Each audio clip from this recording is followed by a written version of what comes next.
Media first की debate में आपका हार्दिक स्वागत है और आपका हार्दिक अभिनंदन है। तो इस डिबेट में मैं कुछ महानुभावों के नाम बोल रहा हूँ जो अपने अपनी जगह प्राप्त करेंगे। सबसे पहले भाजपा से विनीत बंसल जी आए और अपना स्थान ग्रहण करें। समाजवादी पार्टी से शेख रशीद आए और अपना स्थान ग्रहण करें।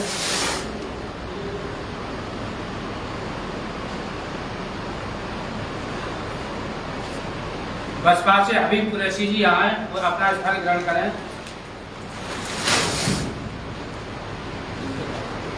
लोकदल से डॉक्टर राहुल बालन जी आए और अपना स्थान ग्रहण करें।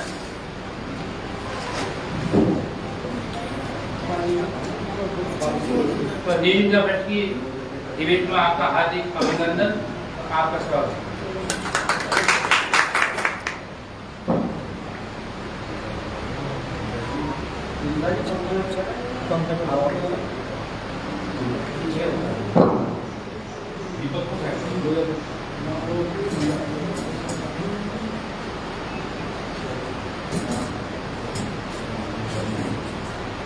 ओपन है माइक दो ना, ओपन है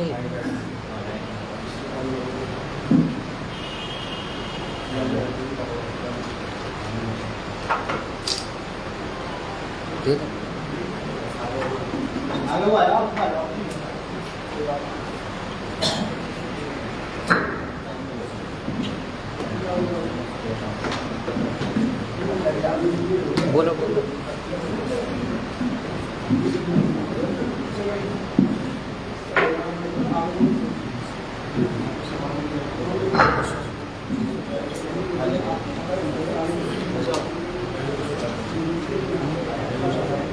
क्या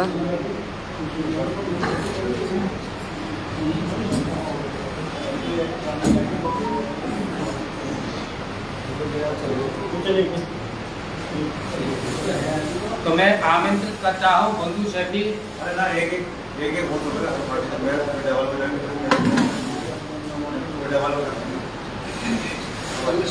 सांसद प्रतिनिधि को आप उनको बुलाओ, मनोज जी को बुलाओ, मनोज जी को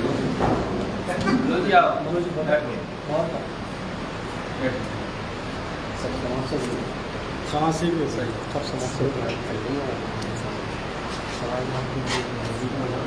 सवाल लगते लाइव डाल लीजिए, है ना, लाइव चल रही है।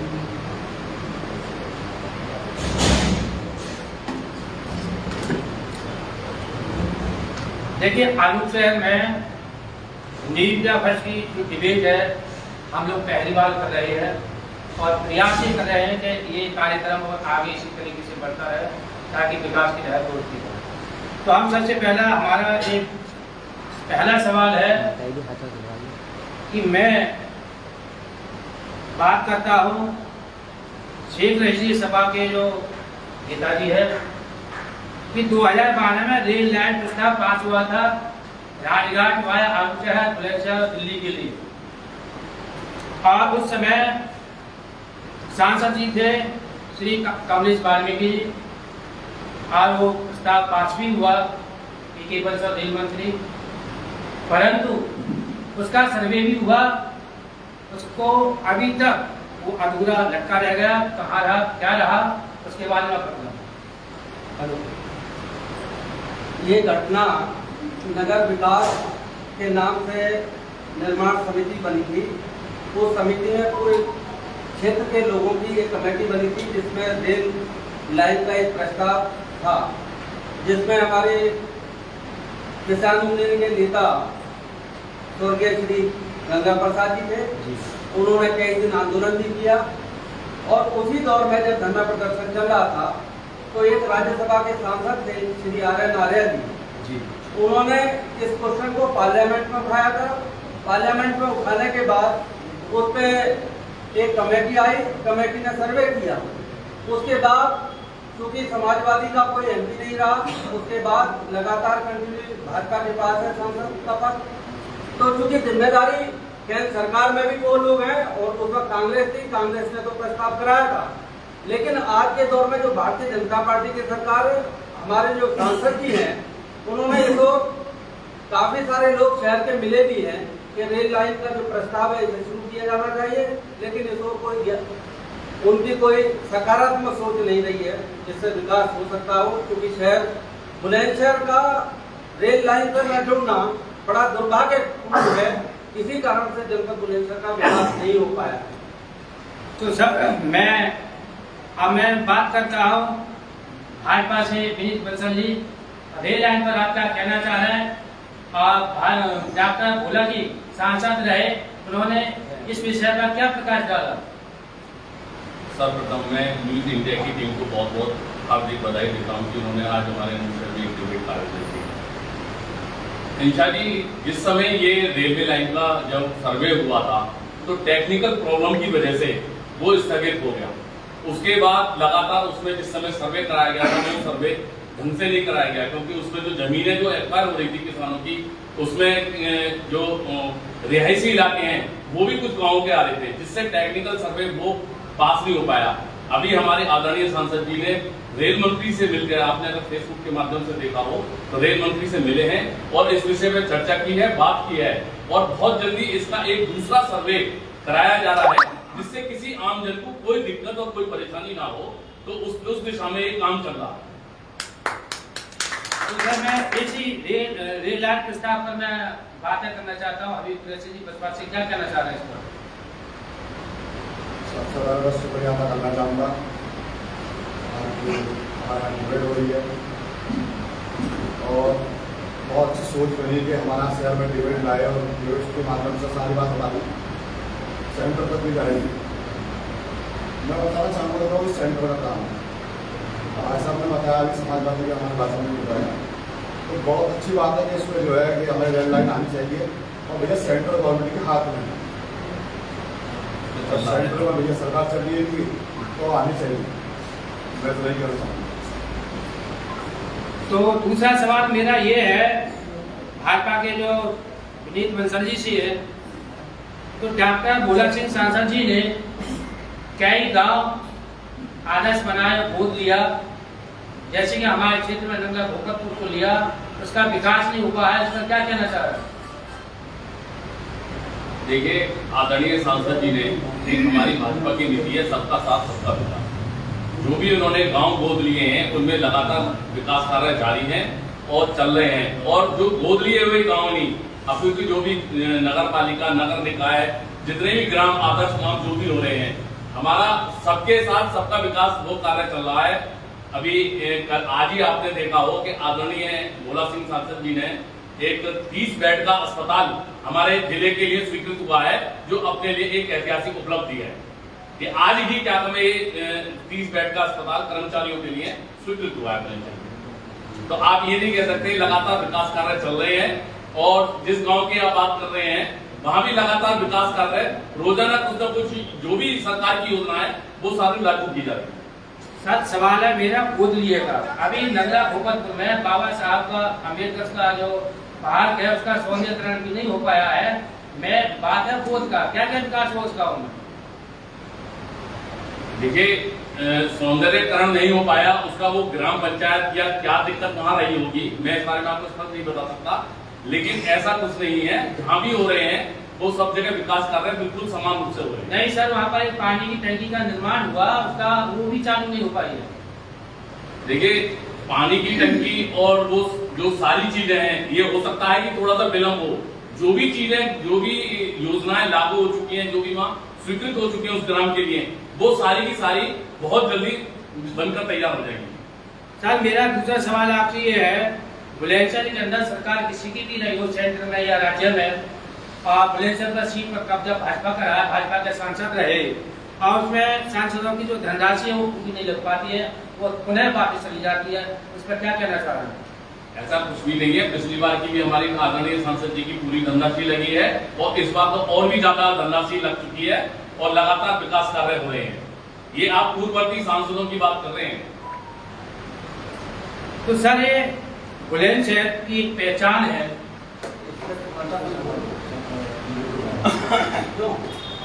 इस पर जो सपा के जो प्रतिनिधि है वो क्या कहना चाह रहे हैं? अभी अभी हमारे छोटे भाई ने ये कहा कि सांसद जी की जो सांसद निधि है उसका विकास किया गया है। तो मैं ये बता दूं कि नगला भूपतपुर जो गोद ये गांव थे उसमें कोई पैसा नहीं लगा। अगर पैसा लगता तो गोद लेने का कोई फायदा होता। चाहे विधायक जी ने गोद लिए हो, चाहे सांसद जी ने गोद लिए हो, किसी भी गांव में कोई काम नहीं किया गया, सिर्फ दिखावा मात्र रहा। घोषणा ही घोषणा रही, विकास नहीं हो पाया। जैसे स्मार्ट सिटी है उसमें ही कहाँ काम हो पा रहे हैं। तो जब स्मार्ट सिटी में काम नहीं हो पा रहे और ये जो जिस योजना की बात कर रहे हैं वो तो पिछली पंचवर्षीय योजना की बात है। जो पिछली पंचवर्षीय योजना में सैचुरेटेड नहीं हो सकता तो आप क्या होगा? इसका मतलब घोषणा ही घोषणा है, दिखावा है, काम कुछ नहीं। तो हमारे साथ में जुड़े हुए हैं समाज सेवी मनोज बोल लीजिए, इस विषय पर क्या कहना चाह रहे हैं सांसद ने देखा? सांसद जी ये तो गलत कह रहे हैं, सवाल कि काम नहीं हो रहे हैं। कहाँ नहीं हो रहा है? एक साथ आप चाहो कि बना दिया जाए, ये तो गलत बात है। ये मेरे किसी से सहमत नहीं है। सरकारी काम में योजनाएं हैं, पास होती हैं, धीरे पैसा आता है, पास हो गए फिर लगता है। उसके बाद जो आप सोचो कि एक साथ ही आपको दिखा दिया जाए, वो ऐसा नहीं है, गलत बात है। आपको सहमत नहीं है बस। और दूसरा मैं एक बात कहना दलित समाज से आता हूँ। यहाँ सभा प्रवक्ता जी बैठे हैं, बसपा से बैठे हैं। देखिए 30 से 40 साल बाबा लगे हुए बाबा साहब की मूर्ति को दिवाई कर हुए, आज तक वहाँ माल्यार्पण नहीं हुआ है। वहाँ पर 2 बार बसपा से विधायक रह गए, सपा से भी रह गए, आज तक नहीं हुआ है। क्यों नहीं हुआ? क्या ये हमारी वोटों की राजनीति के लिए सपा हमसे इस्तेमाल करती है हमारे लिए, क्या बसपा करती है? क्यों नहीं हुआ वहाँ माल्यार्पण? मैं ये कहना चाहता हूँ, दोनों से पूछना चाहता हूँ, सपा वालों से भी और बसपा वालों से भी, और भाजपा वालों से क्या? भाजपा वालों से पूछना चाहता हूँ, इस चीज क्यों नहीं हुआ? हम तो लगातार उसका मैं गोल्डी भाई की याददाश्त को मजबूत करा दूंगा कि जो एकादश सांसद हैं उन्होंने बाबा साहब की मूर्ति को हटाकर रानी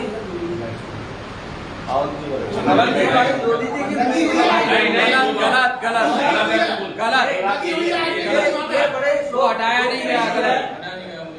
लगी हुई है बाबा साहब की मूर्ति आज भी लगी हुई है। लगी हुई है आज की। एक मिनट आप मैं आपकी बात को आराम से सुनाता नहीं, मूर्ति वहाँ पर लगी हुई है। मूर्ति आज भी लगी हुई है, मूर्ति नहीं कोई हटाई। बड़ा दुख का विषय है कि ये दलित समाज से हैं, इन्हें ये भी मालूम नहीं है कि वहाँ पे बीच सेंटर में बाबा साहब की मूर्ति लगी हुई थी। बाबा साहब की मूर्ति हटाकर वो साइड में लगा दी और क्या करना वहाँ पर रानी लक्ष्मीबाई जी की मूर्ति लगा दी। बड़ा दुख का विषय है और हम इसका खेल से नहीं करते क्योंकि ऐसा नहीं होना चाहिए। बाबा साहब के सामने जिस मूर्ति का चौराहा बनाया गया है वो उनसे ज्यादा महान है। तो सर मेरा आगे हम चलते हैं सवालों को लेकर के। एक जनपद बुलंदशहर की पहचान और तहसील अनुसार की पहचान NAPP नरवर परमाणु केंद्र है, उस पर उससे है। तो जैसे NAP पावर प्लांट हमारा अनुसार तहसील में लगता था, आज वो दिवाई में है।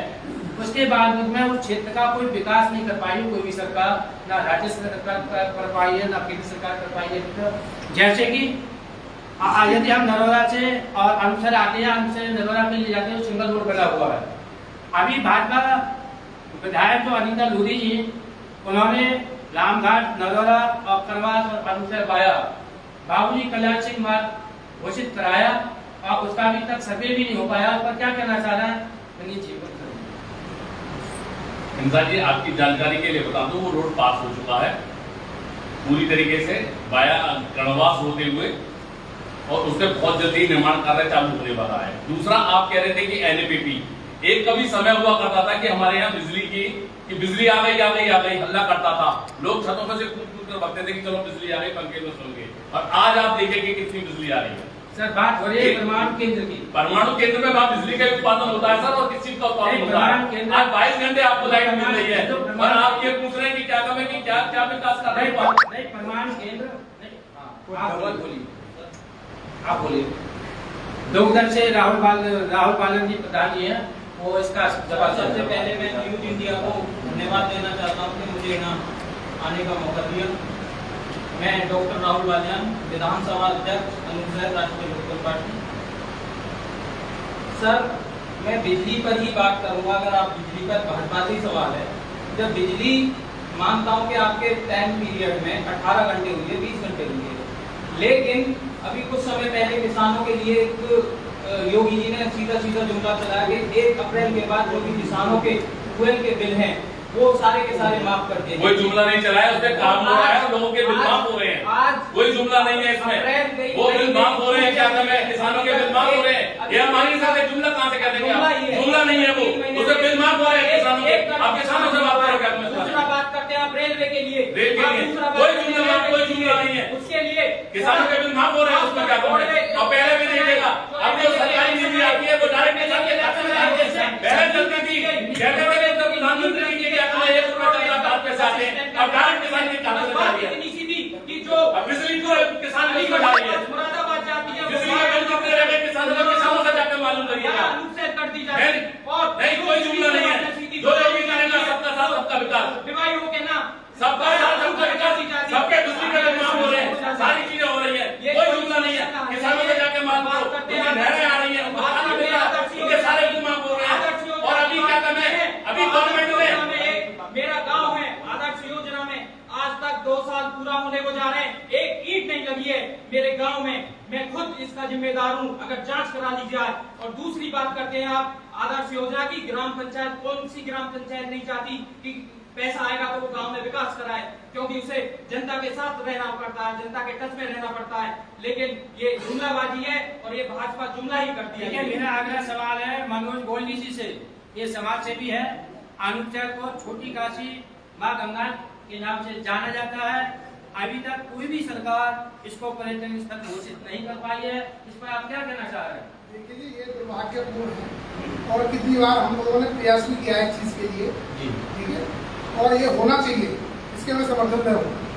और यहाँ तक कि अब चेयरमैन साहब हमारे जो नए बने हैं, उन्होंने भी यह आश्वासन दिया कि अनुच्छेद के लिए खेल ग्राउंड के लिए भी सहमति जता दी है, तो खेल ग्राउंड को होना चाहिए था। तो ये अच्छी बात है कि यहाँ पे जो है क्या नाम है पर्यटन स्थल बनना चाहिए, तो उसे नहीं। मनोज गोल्डी जी सुनिए, बसपा सरकार में अनुच्छेद के लिए एक खेल स्टेडियम का प्रस्ताव मंजूर हुआ था, वो अभी तक नहीं बन पाया। पूर्व में जो बसपा सरकार में हुआ, उसके बाद जो नगर पालिका चेयरमैन बसपा से बने, जो लूटमार मचाई, तो उसका जवाब तो बसपा वाले देंगे। उस स्थिति में वर्तमान हम तो देने के लिए रेडी नहीं, उस चीज के लिए बसपा में जो चेयरमैन बने थे उन्हें पता है। नहीं सर, चेयरमैन की बात नहीं, यहाँ पर जो चेयरमैन वाली बात नहीं हो रही है, यहाँ केवल एमएलए एमपी का क्षेत्र का विकास है, उसके लिए बात हो रही है। शहर में जो भी कार्य विकास कार्य होंगे तो नगर पालिका अध्यक्ष महोदय के अंतर्गत होंगे या डायरेक्ट एमएलए एमपी सब साफ करेंगे आगे। अब अनूप शहर में इस बात पर जो चेत रही थी सपा से, वो बोलेंगे। अभी हमारे जो छोटे भाई की तरह हैं योगी जी, ये नगर के विकास की बात कर रहे थे जी। मैं ये कहना चाहता हूँ कि राज्य स्तरीय मेला घोषित हुआ जी, क्या उसकी निधि जो है घोषित होने के बाद क्या मेले की कोई निधि अनुच्छेद नगर पालिका को मिली? अगर पुराना इतिहास देखो तो यहाँ बहुत बड़ा मेला लगता था, लाखों लोग जो है कार्तिक पूर्णिमा के अवसर पर आते थे।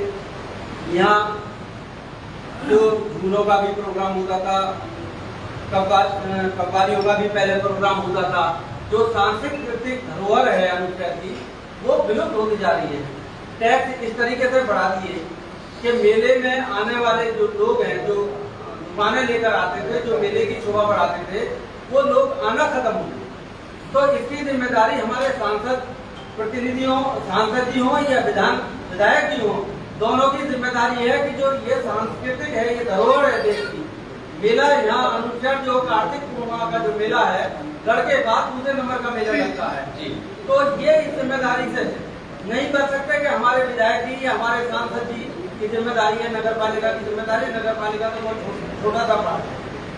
अभी हमारे जो दूसरी तरफ, गंगा की दूसरी तरफ चले जाओगे, धर्मेंद्र सांसद जी ने एक मेला लगाया और वो मेला जिला पंचायत में लगता है, अनुच्छेद से ज्यादा बड़ा लगता है। तो मुझे तो बड़े दुख की बात है कि इतनी हल्की बात कही गई। हम तो ये चाहते हैं कि हम विधायक जी से ये अनुरोध करेंगे कि वो अपनी विधायक निधि से और जो सांसद जी हैं वो सांसद निधि से मेले की शोभा को बढ़ाएं और सांसद निधि से और विधानसभा विधायक निधि से दोनों पैसा देकर यहाँ के मेले को सुचारू बनाएं।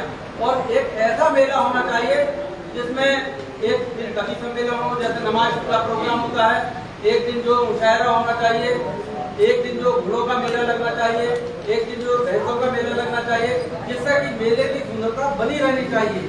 ऐसा ना हो लोग ये सोच ही नहीं पा रहे कि मेला जो धरोहर है वो खत्म होती जा रही है। ये ऋषि मुनियों की तपोभूमि है, इस तपोभूमि को कायम रखने के लिए हम सब लोगों की जो जिम्मेदारी है, जिम्मेदारी से लोगों को बचना नहीं चाहिए, इसमें काम करना चाहिए। भाजपा से विनीत जी आप क्या कहना चाह रहे हैं? निस्संदेह इसमें जो अनुच्छेद में जो ये लक्की मेला जो लगता है, इसकी जो अभी हमारे मनोज भाई ने बताया था कि आप जो कि इसमें कहीं ना कहीं भूमिका चेयरमैनों की रहती है, कहीं ना कहीं उनकी उदासीनता, उनकी लापरवाही क्या कारण रहे जिसकी वजह से ये मेला थोड़ा हमारा पिछड़ गया। इसमें हमारी आदरणीय विधायक जी से बात हुई थी और विधायक जी ने भी आदरणीय मुख्यमंत्री योगी जी से बात करी थी कि जो हमारी गंगा जी की जो धारा है वो काफी दूर चली गई है। उस विषय में हमारे आदरणीय विधायक जी के भी एनजीटी के कर्मचारियों के साथ बात हुई थी कि जब तक इसका वो नहीं होगा, दान नहीं होगा, तब तक ये अपने अस्तित्व को खो देगी। तो उस विषय में आदरणीय हमारे विधायक जी बहुत प्रयासरत हैं और मेले को पूरी तरीके से गंगा जी की नहर को पूरी तरीके से घाटों पर लाने के लिए प्रयास करते हैं और मेले को बहुत अच्छा और विशाल बनाने के लिए भी पूरी तरीके से उस योजना पर काम करते हैं। तो सर उत्तर प्रदेश के अंदर 146 नदियों का पानी मतलब सूख चुका है, आप भाजपा सरकार इस पर क्या कर रही है? जी मैं ये अभी हमारे भाई बता रहे हैं, इन्हें नहीं मालूम हो, पहले गंगा जो है अनुच्छेद से 1 किलोमीटर पहले दूर बहती थी और मेला जो गंगा की रेती में लगता था। तो सुंदरता बनाने के लिए मेले की ये अब पानी तो गंगा जल आएगा, ये तो अलग का विषय है। मेले की खूबसूरती के लिए क्या प्रोग्राम है इनके पास, ये उसे बताएं कि विधायक निधि कितनी दिलवाएंगे, ये सांसद निधि कितनी दिलवाएंगे, जिससे कि मेला अच्छी तरीके से बन सके। जैसे लक्ष्मी मेले की बात करते हैं, ये आस्था का भी है, धार्मिक आस्था है। नहीं सर, इसमें सबसे पहले है जगह आवंटन होनी चाहिए नगर पालिका के द्वारा, तब जब मेले के लिए जगह प्राप्त नहीं है। जगह तो अभी ये बता रहे थे कि चेयरमैन की अहम भूमिका होती है। तो पूर्व में अब 10 साल अगर कोई 10 साल का चेयरमैन रहा है तो पूर्व में चेयरमैन तो यही के रहे, तो उसमें क्या खूबसूरती थी? जब उसमें खूबसूरती नहीं रही तो चेयरमैन तो सब एक दूसरे के पूरक रहे हैं, कोई कम रहा, कोई ज्यादा रहा, रहे कहीं ना कहीं गड़बड़ी में। तो जिम्मेदारी जो है सांसद और विधायक की है मेले की खूबसूरती को बनाने की। तो मैं तो आपसे उषा जी ये आपसे मांग करता हूँ आपके चैनल के माध्यम से कि सांसद और विधायक इस मेले की खूबसूरती अगर बनाना चाहते हैं, इसको धरोहर को मजबूत रखना चाहते हैं, तो दोनों अपनी विधायक निधि से और सांसद निधि से पैसा दें, जिससे कि मेले की खूबसूरती बन सके। तो सर दूसरा सवाल हमारा ये है कि शिकारपुर विधानसभा क्षेत्र के श्री अनिल शर्मा जी वन मंत्री रहे और उन्होंने प्रस्ताव मंजूर कराए कि गंगा के किनारे किनारे पेड़ पौधे सुंदर सुंदर लगवाए जाएंगे, पार्क बनाए जाएंगे। उस पर आप क्या कहना चाह रहे हैं? और वो अभी तक कागज पूर्ण नहीं हुआ।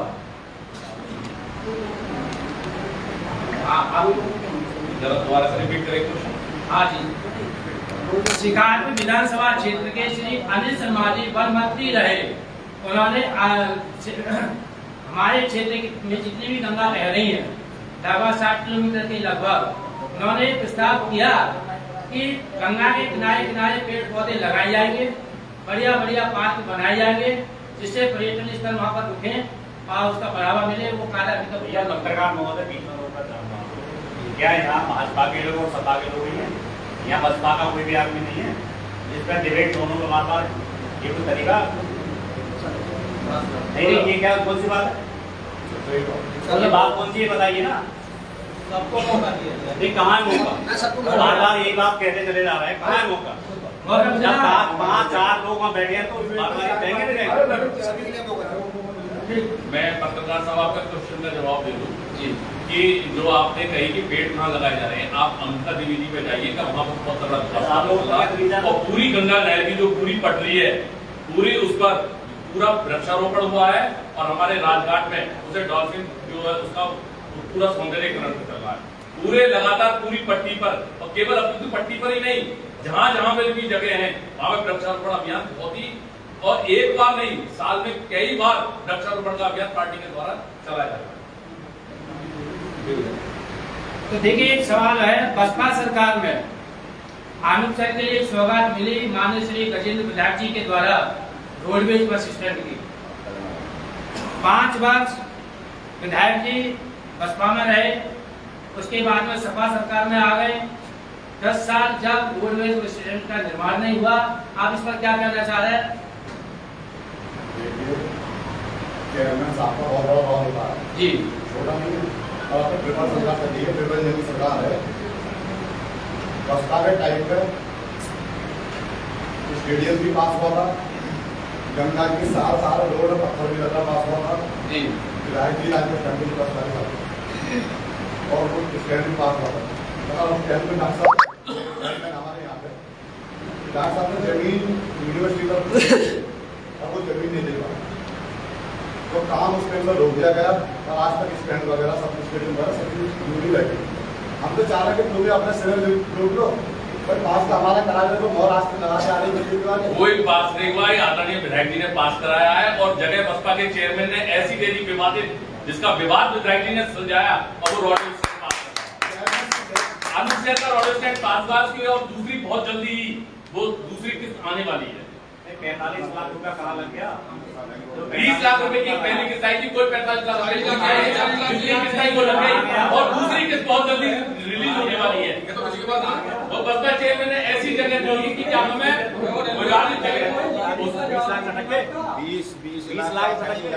20 लाख है कहाँ?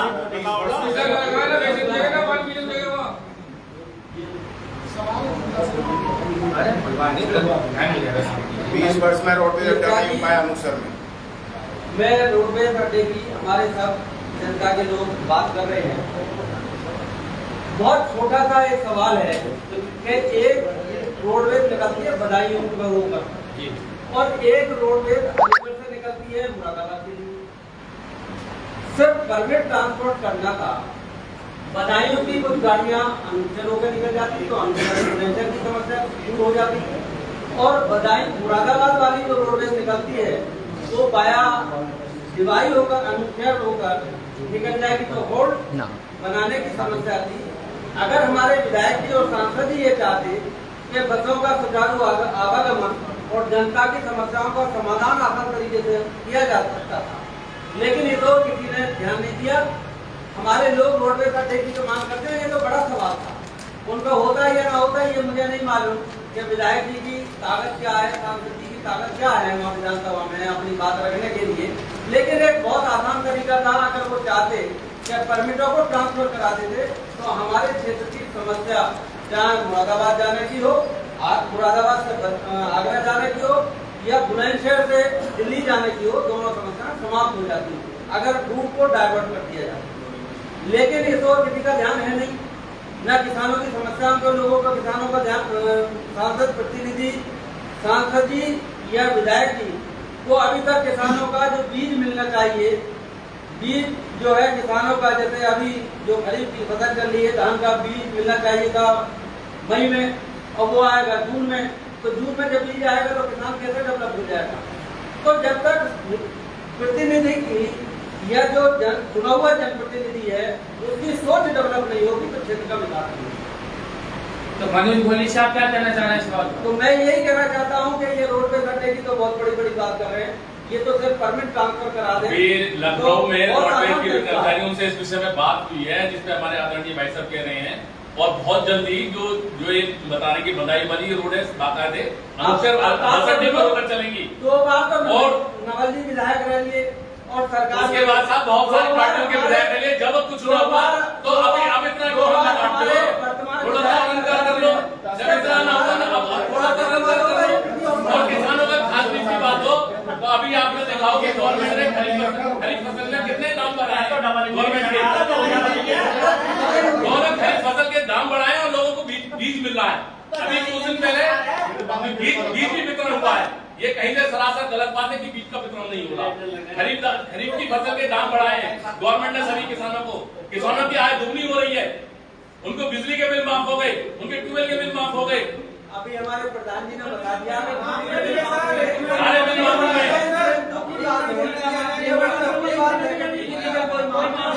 सारे बिल माफ हो। किसानों ने जाके मिले, किसान न बने जबरदस्ती कोई भी। विनीत जी प्लीज, मैं किसान यूनियन का सबसे पहले आप अपना नाम आप परिचय बताएंगे। सर, मैं हेमंत शर्मा भिलाई क्षेत्र से किसान यूनियन टिकैत का प्रवक्ता जी।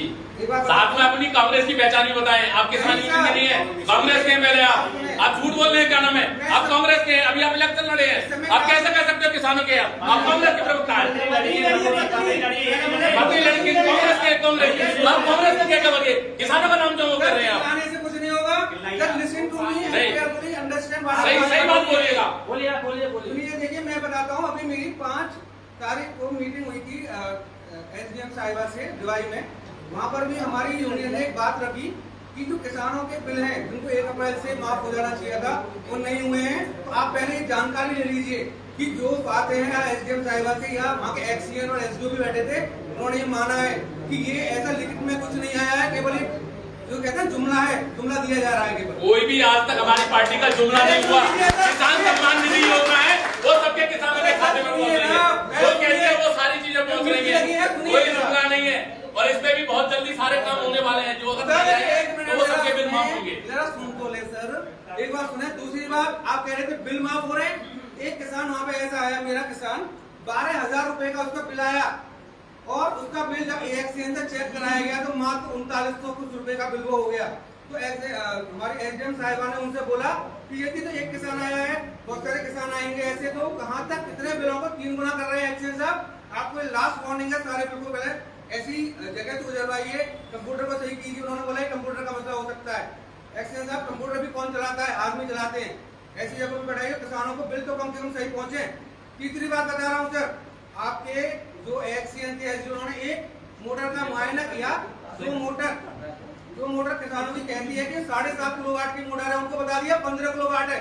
कंपनी कह रही है कि ये 7.5 है। वहां से इंजीनियर आए, उन्होंने चेक करा, उन्होंने लोड बता दिया 15 किलोवाट का।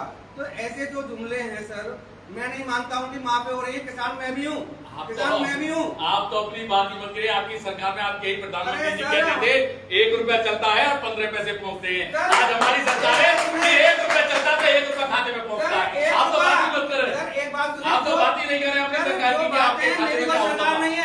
ये सब उन्होंने देखा है।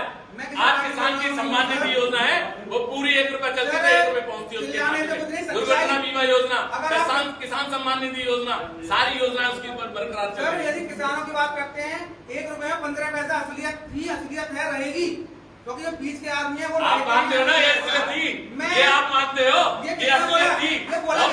बिल्कुल ठीक है, हम यही कहना चाह रहे हैं कि आप मानते हो कि आपके जमाने में 1 रुपये से हमारे जमाने में नहीं सर, हमारे यहाँ 1 रुपया चलता तो 1 रुपया पहुँचता। 1 रुपये से 1 रुपया यदि आ जाए ना सर, जब भी आ जाएगा तो यहाँ पे स्वर्ग हो जाएगा। नहीं आता, हर किसान से मांग करो ना। अरे मैं भी किसान हूँ, किसान के खाते में जितनी सम्मान निधि चलती है वो पूरी की पूरी पहुंचती है और समय से पहुंचती है।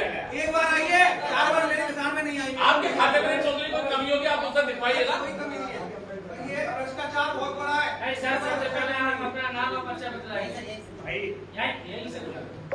मेरा नाम विजय गौतम है, मैं बहुजन समाज पार्टी का जिला प्रभारी। देखिए, अभी हमारे विनीत भाई जी को भी पूर्ण रूप से पता नहीं है, क्योंकि वो गेहूँ खरीदते हैं, वो गेहूँ बेचते हैं। देखिए, किसानों का दर्द वही जानता है पानी। मैं भी किसान हूँ सर। सुनिए, किसान नहीं है आपको, जब ABCD का पता नहीं है कि जो ये आप ये तो हम तो कह रहे हो। देखिए, अभी लोकसभा में विधानसभा में एक पारित बिल हुआ था, जिसमें किसानों को 1 अप्रैल से बिजली के बिल माफ करने का आदेश पारित हुआ उसमें। और जब पारित हुआ तो ये कहा गया कि 1 अप्रैल से बिल माफ कर दिए जाएंगे, लेकिन कोई बिल माफ नहीं। नंबर 1, अब इस प्रकार की बातें बहस करने से कोई फायदा नहीं है। जो बात अभी कह रहे हैं 1 रुपया आता था, 15 पैसे लगते थे। मैं आपसे एक बात पूछना चाहूँगा कि 20 लाख रुपए रोडवेज अड्डे के लिए मंजूर हुए, वहाँ कितने पैसे लगे हैं आप बता सकते हैं? ऐसी दीवार जो लगाई गई है, मैं 1 लाख रुपए में खड़ी करा दूंगा उसकी बड़ी दीवार। कितने पैसे आए, कैसे आए? रही बात सत्यता की, सुनिए आप, रही बात सत्यता की, बहुजन समाज पार्टी का शासन 2007 से लेकर 2012 तक इस प्रदेश के अंदर बहन कुमारी मायावती जी इस प्रदेश की मुख्यमंत्री रही, और 2007 से 2012 तक इस 2017 तक इस अनूपसर कॉन्स्टिट्यूंसी पर चौधरी गजेंद्र सिंह विधायक रहे। बहन जी के शासन काल में इस अनूपसर विधानसभा के लिए, अनूपसर नगर के लिए एक बड़ा बिजली घर की व्यवस्था माननीय चौधरी गजेंद्र सिंह के द्वारा की गई। इस अनूपसर के अंदर 100 मीटर 80 मीटर का घाट जो गंगा के किनारे जो बना हुआ बहन कुमारी मायावती के शासन काल में 2007 से 2012 तक बनाया गया। उसके बाद इस अनूपसर के अंदर IITI जो आज स्थापन अनूपसर के अंदर है वो बहन कुमारी मायावती के शासन काल में तैयार हुई, और अनूपसर के अंदर यूनिवर्सिटी की स्थापना भी बहन जी के द्वारा दी गई जमीन पर वहां स्थापित की गई, और इस अनूपसर के अंदर वृद्धा आश्रम की भी स्थापना आदरणीय बहन कुमारी मायावती जी के नेतृत्व में अनूपसर में हुई। मैं पूछना चाहूंगा, 5 साल समाजवादी की गवर्नमेंट रही, आज भारतीय जनता पार्टी गवर्नमेंट चल रही है, उन्होंने इस अनूपसर नगर के लिए क्या किया है? तो सर एक सवाल मेरा आपसे कि 2007 में जब माननीय विधायक जी गजेंद्र सिंह थे, उनके पीरियड में गंगा के पुल से लेकर के और मस्ताम तक एक पिचिंग निर्माण कार्य होना था, यानी कि सड़क बननी थी, उसके आसपास पेड़ पौधे लगने थे, वो प्रस्ताव मंजूर हुआ था। देखिए क्या हुआ? देखिए मेरी बात सुनिए आप, जिस समय जो पिचिंग पत्थर का कार्य शुरू हुआ था, आदरणीय गजेंद्र माननीय बहन कुमारी मायावती जी के नेतृत्व में 1,97,00,000 रुपए का पत्थर यहाँ आया, और जो लगा भी है मस्ताम के साइड में भी लगा है और इधर भी लगा है, आप इस बात को नकार नहीं सकते। लेकिन रही बात उसकी, जो बहन जी ने जो किया है अनूपसर के अंदर हमारे विधायक ने जो कराया है, आज तक 10 साल से विधायक चौधरी गजेंद्र सिंह रहे, उसके बाद आज संजय शर्मा जी हैं, और पूर्व में समाजवादी गवर्नमेंट रही है। आपके द्वारा क्या किया गया, ये जवाब दें। देखिए मैं इस पर कुछ कहना चाहूंगा कि हमारे आदरणीय विजय भाई साहब कह रहे हैं कि हमारे विधायक जी ने क्या किया। इनके विधायक जी ने 2 से 3 बार बुलंदशहर अनूपसर रोड पास कराई, और जो कागजों में बन गई रह रही और कभी आज तक पूरी नहीं हुई है, जो हमारे आदरणीय विधायक संजय शर्मा जी ने कराई। दूसरा, हमारे आदरणीय विधायक जी ने अभी रोड ये क्या नाम है आपका, ये अग्निशमन केंद्र जो उसका गहना पर बना है, आयुर्वेदिक अस्पताल, सारी सड़कें पक्की, और एक गरीब से पूछिए कि हमारी गवर्नमेंट ने कितने आशियाने बना दिए सबके, एक घर में उज्ज्वला योजना के लिए, अरे भाई की योजना है, और हमसे इनके शासनकाल में क्या होता था? सुन लीजिए, आपने अनगिनत केस जमीनाबाद चौक पर अनगिनत केस क्या करने लगे, अनगिनत केस हमारे बच्चों में लगे, क्यों नहीं रहा? आप शाम को निकल गई ऐसे बीजेपी को नहीं गई, और ये हम जवाब करेंगे हमारे साथ इसके जिम्मेदार कौन है? हमारे साथ इस प्रदेश और कोई घटना नहीं होने और सुबह का शाम तक आदमी सुरक्षित है। जहांगीराबाद इसलिए गया है कि अनूपसर विधानसभा का हेड बिल पड़ता है। मैं राशिद गाजी, नगर अध्यक्ष अनूपसर समाज पार्टी से। देखिए, अभी मैं आप सभी का, पत्रकार बंधुओं का, इस डिबेट का शुक्रिया अदा करता हूँ, जितने विषयों का, और हमारे वक्ता बैठे हुए हैं, मैं आपका सभी का धन्यवाद करता हूँ। अगर अनूपसर के विकास की बात की जाती है तो देखिए, स्वर्गीय नेताजी माननीय मुलायम सिंह यादव जी ने अनूपसर को वो सौगात दी जो आज हमारा फुटकर विक्रेता व्यापारी सुकून से अपने बच्चों को रोटी खिला रहा है। क्योंकि देखिए, गंगा पार की साइड से बहुत बड़े लेवल पे ताजिर आते हैं, और वो लोग अपने फसल लेकर आते हैं या जो भी ऐसा सामान लेकर आते हैं, मतलब वो अनूपसर को वो सौगात उन्होंने दी जो कि कोई सरकार नहीं दे पाई। दूसरी बात, जो अभी आपने कहा कि रेल का सर्वे हुआ समाजवादी पार्टी की गवर्नमेंट में, देखिए पूर्व मुख्यमंत्री आदरणीय अखिलेश यादव जी नौजवान हैं, नौजवान सोच है उनकी, युवा सोच है, युवाओं के बारे में सोचते हैं, पढ़े लिखे हैं, वेल एजुकेटेड हैं। उन्होंने रेल का सर्वे कराया, तो इसमें क्या होता है कि केंद्र सरकार की बड़ी भूमिका होती है। केंद्र सरकार से यहाँ वो सुविधा नहीं मिल पाई, वो आर्थिक मदद नहीं मिल पाई, इसलिए वो काम अधूरा रह गया। उसके बाद मैं बताता हूँ कि 2012 से लेकर और 2017 के बीच में सरकार समाजवादी पार्टी की थी। जनेश्वर मिशन योजना, लोहिया योजना, जो हमारे मुख्यमंत्री जी ने दी थी, शेरपुर गांव, लक्ष्मपुर गांव, तोरे गांव, पचदेवरा गांव, अमेठा, गरोरा, ये सभी गांव आप देखिए कि इनमें सीसी रोड बनी थी या नहीं बनी थी। अभी आप कहते हैं कि सांसद जी ने, विधायक जी ने गांव गोद लिए हुए हैं, तो वो गोद लिए हुए हैं, गोद में है वो, अभी वो पल रहे हैं। जब वो नीचे उतर कर आएंगे तभी तो जो है विकास का काम होगा। दूसरी बात, सन 2012 से 17 की सरकार में आदरणीय अखिलेश यादव जी ने आहार पे एक पुल पास किया था जो आपके हसनपुर को जोड़ता। उस पुल को पास होने के बाद 5 साल 17 से लेकर 22 तक और 22 से लेकर अब तक 2 बार सरकार बन चुकी है। क्या उस पुल का काम पूरी तरह से हो पाया? जवाब दें मुझे, जो भाजपा के प्रतिनिधि हमें तो आज तक ये पता नहीं है साहब, हमें पास हुआ ना हमने किसी पेपर में पढ़ी ना कहीं पढ़ी, आज तक तो वो पुल पास हुआ नहीं है। लेकिन पेंटून पुल है, लेकिन वहाँ पर कोई पक्का पुल पास नहीं हुआ। कोई कहीं पे भी कहीं पे कोई कटिंग कुछ भी दिखा रहे, कहीं कोई पुल पास नहीं है। बिल्कुल ये गलत बात है, कोई पुल पास हुआ, बल्कि विधायक जी वहाँ पेंटून पुल बनवाया, वहाँ पे पेंटून पुल विधायक जी ने बनवाया है, वहाँ कुछ भी नहीं था। माननीय विधायक जी ने उसका क्रेडिट लेने की कोशिश की थी, लेकिन वो और जो इन्होंने जो पुल बनवाया था वो पुल बन भी रहा है, जो कि क्या कहते हैं शाने से और वहाँ पे जुड़ रहा है, जो मांडू पे बनता है वो पुल बन रहा है पक्का पुल। मैं आदरणीय अपने अध्यक्ष जी को बताना चाहता हूँ, हमारे नेता बात बताइए, वो पुल कोई नहीं हुआ था, लेकिन हमारे क्षेत्र में जो वो पुल पास हुआ वो बन रहा है। वो सर्व समाज की बात करते थे, सर्व समाज की बात की है उन्होंने हमेशा। मांडू आश्रम पे उन्होंने हमेशा समाज की बात करी है, हमारी पार्टी सरकार का विकास उस पर आधारित है। हम हमेशा सारे काम करते हैं, हमारे सारे काम चल रहे हैं कि वहाँ पर अध्यक्ष जी जो मांडू पर बनना है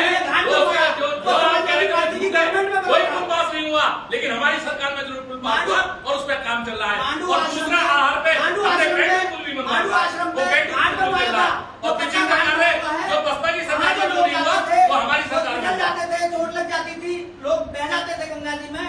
वहाँ माननीय अखिलेश यादव जी ने मांडू आश्रम पर पक्का घाट बनवाने का काम किया था।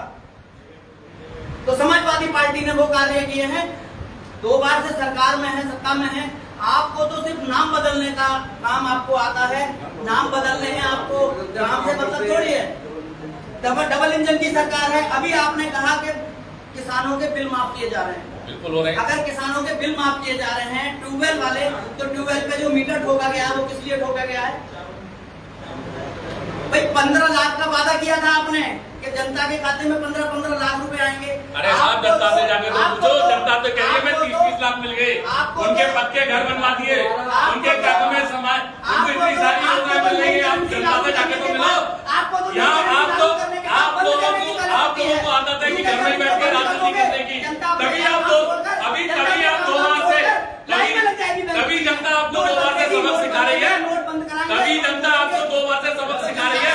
आप ऐसे ही झूठे बोल करते रहते हो, जनता को सब बातें मालूम है। देखिए अभी हमारे दोनों साथी देखिए भारतीय जनता पार्टी भी नाम बदलने में माहिर है और समाजवादी, देखिए दोनों ही जब हम जो नाम रखते हैं ना, हम सब आक्रमणकारियों के नाम नहीं रखते, हम अपने महापुरुषों के नाम रखते हैं। जो भी हमने नाम रखा अपने महापुरुषों का नाम रखा है, आक्रमणकारियों के नाम नहीं रखे हमने कभी भी। जिसने हमारे देश पर राज करा हमने उसका किसी का नाम नहीं रखा, जिसने हमारे देश का राज किया उसके ऊपर नाम रखे हैं। किसने राज किया तो एक बात जवाब दें। मुगलों के नाम पर वो सारे वो सारे नाम हमने चेंज करे।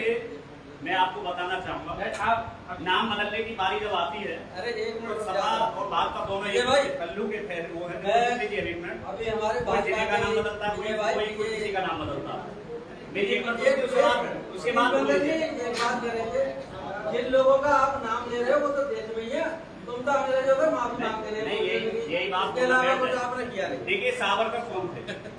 सावरकर जैसी जिंदगी तो जी के देखो, पता पड़ जाएगी कि देशभक्ति क्या होती है। सावरकर अंग्रेजों के तलवे चाटते थे, लेकिन इस बात को सत्य कहने में आदमी पछता था। ये बात आप वो होगा इतिहास। बिल्कुल गलत बोल रहे आप, बिल्कुल गलत बोल रहे आप, बिल्कुल गलत बोल रहे हो।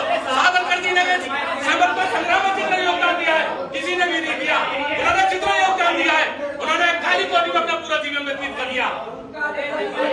आप ये गलत बोल रहे हो। सबसे पहले आप सावरकर जी जैसा जीवन नहीं जी सकते, जीवन में नहीं जी सकते, आपने कभी नहीं जिया। और ये लोग बात आती है हमारी पार्टी ने जो काम किया है, सबसे पहले आप धरातल पे है। सर, मैं आपसे एक पूछना चाहता हूँ, बीएसपी गवर्नमेंट में घाट पास हुआ, आज कहाँ है वो घाट? घाट बनना रहा कहाँ है? यहाँ पे एक आपने पर्सनल घाट बनाया गया है, आर में घाट है और यहाँ यहाँ का घाट कहाँ है? कैसे घाट है सब लोगों को बता के आज कहीं कोई घाट नहीं है, सारा घाट सारे काम हमारा चल रहा है।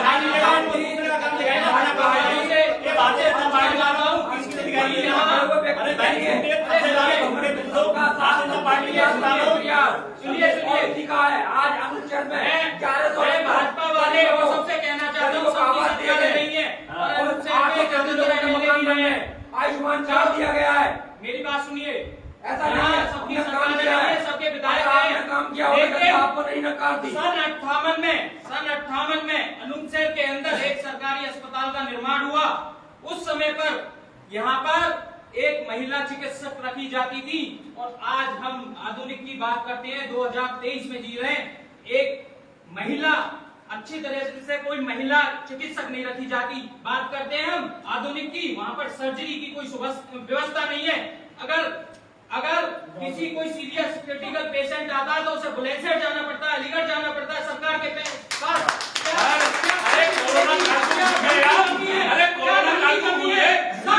पूरे विश्व ने हमारा रोआ माना, हमारे भारत में कोरोना काल जैसी विपत्ति में हमारी सरकार की बदौलत है जो आज डिबेट करने के लिए बैठे हैं। कोरोना काल में टीका हम लोगों ने लगवा दिए, कोरोना काल में तो हमने सुविधा दी है, आप उसकी बात करते हैं।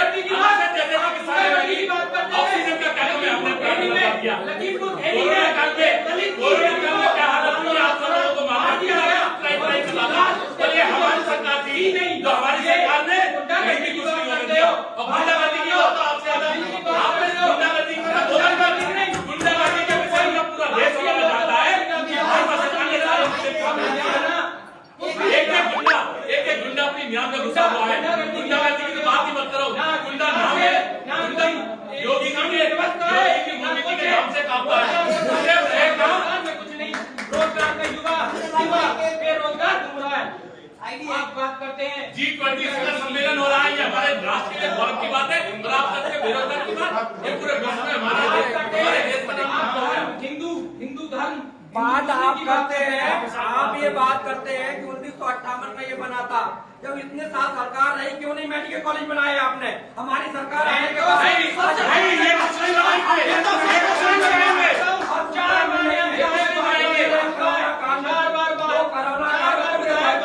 कोरोना काल में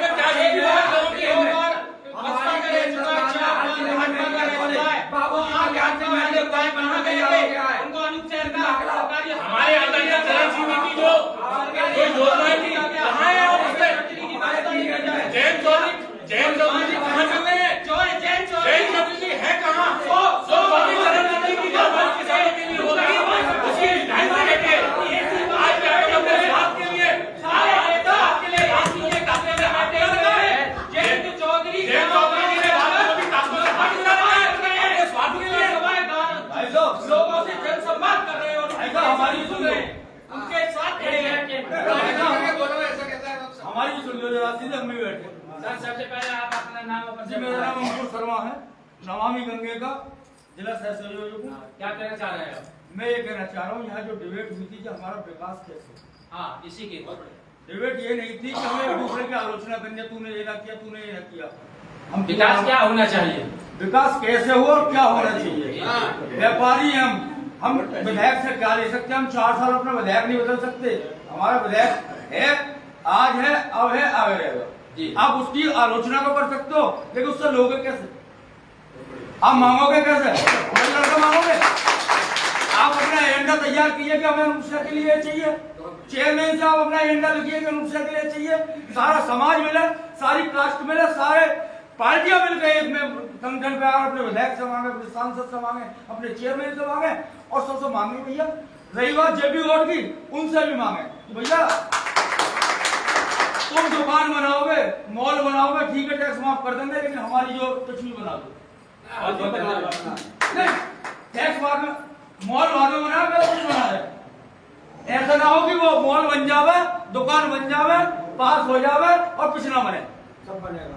यानी शर्मा जी आप क्या कहना चाह रहे हैं? मेरे कहने का मतलब है हम सबको मिलकर अपने सांसद से, अपने विधायक से, अपने चेयरमैन से, अपने उद्योगपतियों से शहर के विकास के लिए सब एक रूप मांग करनी चाहिए और ज्यादा से ज्यादा दोहन अपने विकास के लिए इन लोगों से लेकर। बहुत बहुत धन्यवाद। यानी जी तो आप अपनी तरफ से बताओ, विकास के लिए आपको क्या चाहिए? धन धन धन चाहिए। मैं कह रहा हूँ अभी प्रेसिडेंट में चेयरमैन बने हैं जी, उद्योगपतियों को जमीन दी जा सकती है जी, लेकिन जो शहर का गरीब है, जो प्रधानमंत्री योजना है उसमें लोगों को 50 गज का पट्टा, गरीब लोगों को जिन पे भूमिहीन किसान है, भूमिहीन परिवार है, उनको 50-50 गज के पट्टे की तो मांग नहीं करते आप। भाई साहब 2.5 लाख रुपया दिया है, 3-3 लाख रुपया दिया है, 50 गज भी ले लेंगे। 2.5 लाख रुपया जब ले परेशान मत हो, 50 गज भी ले लेंगे।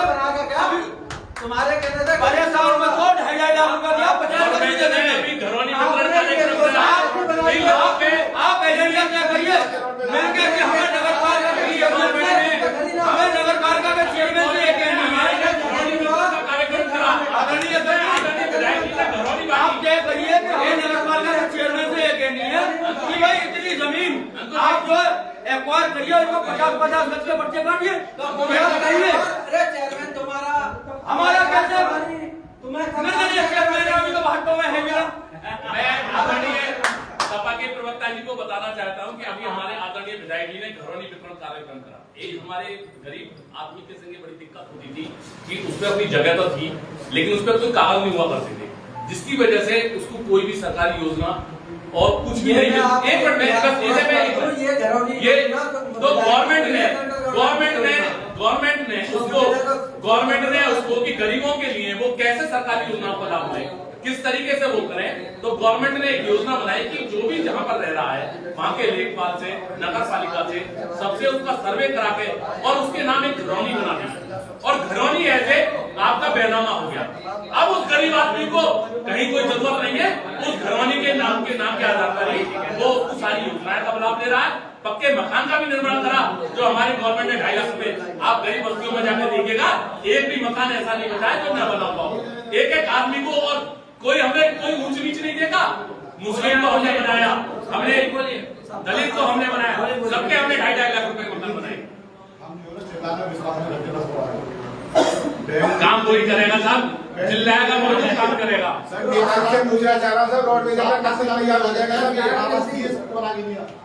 वो काशीराम योजना जो आपकी बनी वो अनुच्छेद में कहाँ पर बने मकान, अनुच्छेद में मकान कहाँ बने?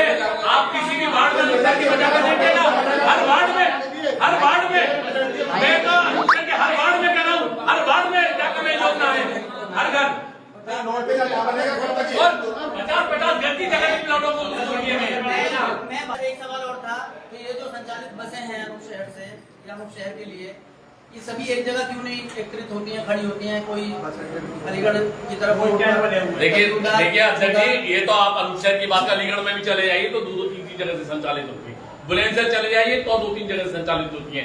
ऐसा कहीं पर कोई लॉ या वो नहीं है कि बसें एक ही जगह से संचालित होती है।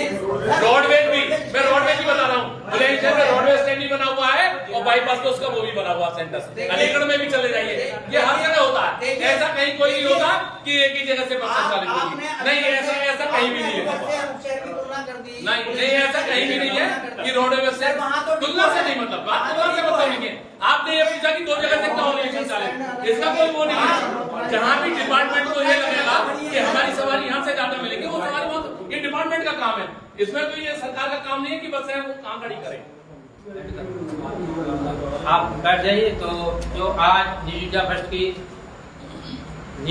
की डिबेट में जो लोग यहाँ पर आए उनका बहुत बहुत धन्यवाद, अपना बहुत ही धन्यवाद। और ये हमें आपने साहस दिया, बहुत बहुत धन्यवाद इसके लिए। अपना कीमती समय छोड़ करके यहाँ पर आए और अनुशहर के क्षेत्र के विकास के बारे में जो चर्चा हुई है, हम आपका बहुत बहुत आभार प्रकट करते हैं और यहाँ पर अपने मन को प्रसाद करके जाएंगे और सभी लोग अपने प्रेम से गले मिला करके रह सकते हैं।